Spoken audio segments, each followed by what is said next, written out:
সকলোকে ভোগালী বিহুৰ উৰুকাৰ আন্তৰিক শুভেচ্ছা জনাইছোঁ আৰু ৰাজ্যৰ সমান্তৰালভাৱে মাছৰ বজাৰত ওৰাঙতো দেখা পোৱা গৈছে। পুৱাৰে ভাগৰ পৰাই প্ৰায় পুৱতি নিশাত এনেধৰণে মাছৰ বজাৰ উভৈনদী হৈ পৰিছে।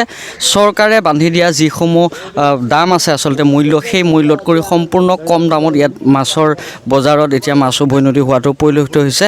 আৰু উৰুকাৰ নিশা হাঁহে মাহে আৰু মাছেৰে এসাঁজ খাবৰ বাবে এনেধৰণে গ্ৰাহকসকল ভিৰ কৰাটো পৰিলক্ষিত হৈছে। আৰু এই অঞ্চলৰ যিসমূহ খুচুৰা ব্যৱসায়ী আছে, খুচুৰা ব্যৱসায়ীসকলে আচলতে উৰুকাৰ এই বিশেষভাৱে ওৰাং দৈনিক বজাৰ অনুষ্ঠিত হোৱা এই মাছৰ বজাৰত তেওঁলোকে মাছ বিক্ৰী কৰা পৰিলক্ষিত হৈছে।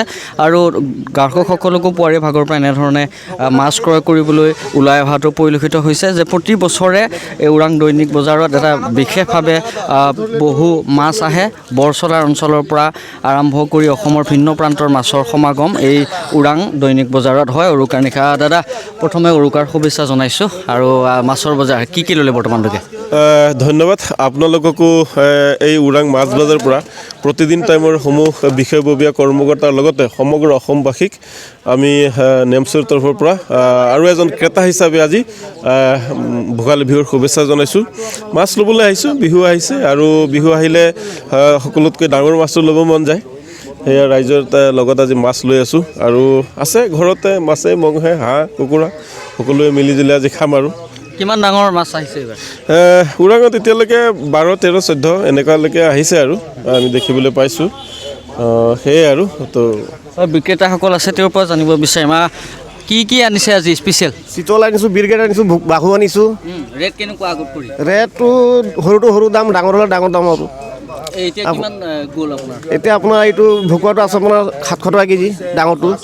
হয়, লোকেল। আজি মাৰি আনিছে? হয়, এতিয়া মাৰি আনিছোঁ। আৰু আপোনাৰ বিৰগেটটো আছে আপোনাৰ 400 টকা কিলো, চিতলটো হ'ল 700 টকা কিলো। কি মাছ আনিলে আপুনি? চিতল আনিছোঁ, বিৰগেট আনিছোঁ, আপোনাৰ ভকুৱা আনিছোঁ, চন্দা মাছ আনিছোঁ, গ্লাছ কাপ আনিছোঁ, এইবিলাক আনিছোঁ।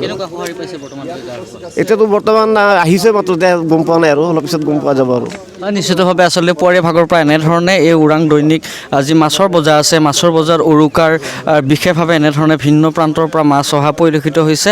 এফালে যদি চাই আপুনি বৰালি, চিতল, বাহুৰ পৰা আৰম্ভ কৰি ভকুৱা মাছে উভৈনদী হোৱাটো পৰিলক্ষিত হৈছে। আৰু চৰকাৰে বান্ধি দিয়া আমি পূৰ্বে উল্লেখ কৰিছোঁ যে যি মূল্য আছে সেই মূল্যতকৈ অতি কম দামত ইয়াত মাছ বিক্ৰী হৈ আছে। আৰু সমান্তৰালভাৱে উৰুকাৰ নিশা এনেধৰণৰ এসাঁজ খাবলৈ সকলোৱে এই মুহূৰ্তত ওৰাঙৰ যি মাছৰ বজাৰ আছে ওৰাং দৈনিক বজাৰত সেই আহি ভৰি কৰাটো পৰিলক্ষিত হৈছে।